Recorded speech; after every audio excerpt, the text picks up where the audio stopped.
Viewers, আপনারা যারা Windows 10 বা উইন্ডোজ 11 ইউজ করেন, তো তাদের কিন্তু কয়েকদিন পর পরে যে আপডেটের সমস্যাটি হয় সেটি নিয়ে আজকের এই ভিডিওটি। তো এই ভিডিওটি না টেনে পুরো ভিডিওটি দেখবেন। যারা আসলে এই আপডেট নিয়ে ঝামেলায় পড়ছেন তারা কিভাবে চিরতরে আপডেটটি বন্ধ করতে পারেন উইন্ডোজ 11 বা উইন্ডোজ 10-এ, তো সেটি আমি কিন্তু আজকে পুঙ্খানুপুঙ্খ দেখাবো। তো প্রথমত আমি আপডেট দিবেন কি দিবেন না সেটি নিয়ে একটু আলোচনা করব। তো আসলে আপডেট আমরা যারা দেই, যদি আপনাদের সফটওয়্যারটি অরিজিনাল হয়ে থাকে তাহলে ভালো। আর যদি ম্যাক্সিমাম আসলে আমাদের দেশের লোকজন পাইরেটেড সফটওয়্যারটি ব্যবহার করে উইন্ডোজের, তাই আপডেট কিন্তু একবার দেওয়ার পরে আর আপডেটটি না দেওয়াটাই ভালো। তাহলে কিন্তু আপনার কম্পিউটারটি খুব ভালো থাকবে এবং খুব স্মুথলি চলবে। আপডেট দিতে থাকলে কিন্তু এক ধরনের আপনার কুকিজ এবং মেলওয়্যার কম্পিউটারে জমা হয়, সেক্ষেত্রে আপনার কম্পিউটারটি অনেক ক্ষেত্রে স্লো করে দিয়ে যেতে পারে। তাই কিভাবে আপনি এই আপডেটটি আপনি বন্ধ করবেন, সেটি নিয়ে আমি এখন দেখাচ্ছি। তো দুটি পদ্ধতিতে আপনি এই আপডেটটি বন্ধ করতে পারেন। তো সেটি প্রথমত আমি উইন্ডোজ আর আমি কিবোর্ড থেকে দিব। এখান থেকে আমি লিখব হলো প্রথমত service dot MSc SERVICES dot MSC, এটা দিয়ে আমি এন্টার দেব।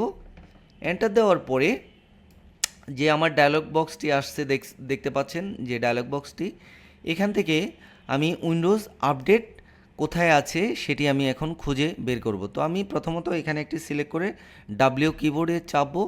এরপরে উইন্ডোজ কোথায় আছে দেখতে পাচ্ছি, উইন্ডোজ আপডেট আমাকে লেখাটা বের করতে হবে। এই দেখতে পাচ্ছেন ভিউয়ার্স, এই উইন্ডোজ আপডেট।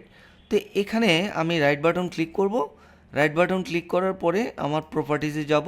প্রপার্টিজে যাওয়ার পরে এখানে দেখতে পাচ্ছেন জেনারেল।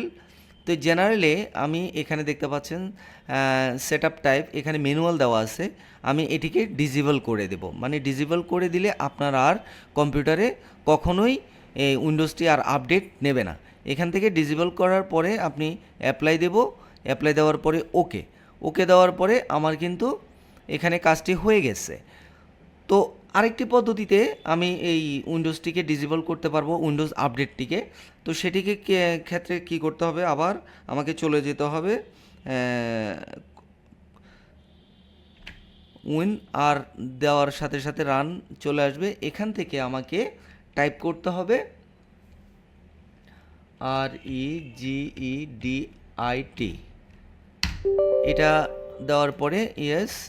এখন আমাকে প্রথমত এখানে চলে যেতে হবে। এখানে দেখেন SKEY লোকাল মেশিন, ঠিক আছে। এখানে আমি ক্লিক করার পর আমাকে সফটওয়্যারে চলে যেতে হবে।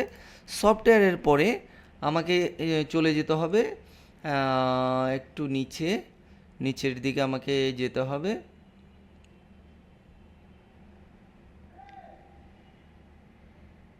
আমাকে এখানে উইন্ডোজে চলে যেতে হবে। হ্যাঁ, উইন্ডোজে যাওয়ার পরে এখন দেখেন এখানে আমি একটা ফোল্ডার ক্রিয়েট করব, ঠিক আছে। এখানে নিউ থেকে এখানে নিউ কি, ঠিক আছে। এখন এখানে আমি নাম দেব ধরুন AAU, ঠিক আছে ভিউয়ার্স। এরপরে ভিউয়ার্স আমাকে এই ফোল্ডারে চলে যেতে হবে। এখানে ডিফল্ট, এখানে রাইট বাটন ক্লিক করব। রাইট বাটন ক্লিক করে নিউ থেকে আমাকে চলে যেতে হবে এই DWORD 32 বিট ভ্যালু। এখানে এটি চলে আসলো। এখানে আমি নাম দিয়ে দেব নো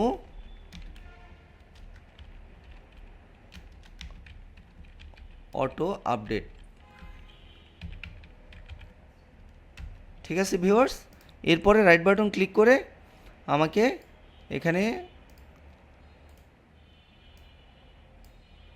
এখানে মানের জায়গায় আমাকে এখানে ভ্যালু ডাটা 1 দিয়ে দিতে হবে, ঠিক আছে ভিউয়ার্স। এরপরে আমার ক্লোজ। তো আমার এই ছিল আজকের ভিডিও, কিভাবে আপনারা অটো আপডেট অফ করবেন। ধন্যবাদ সবাইকে।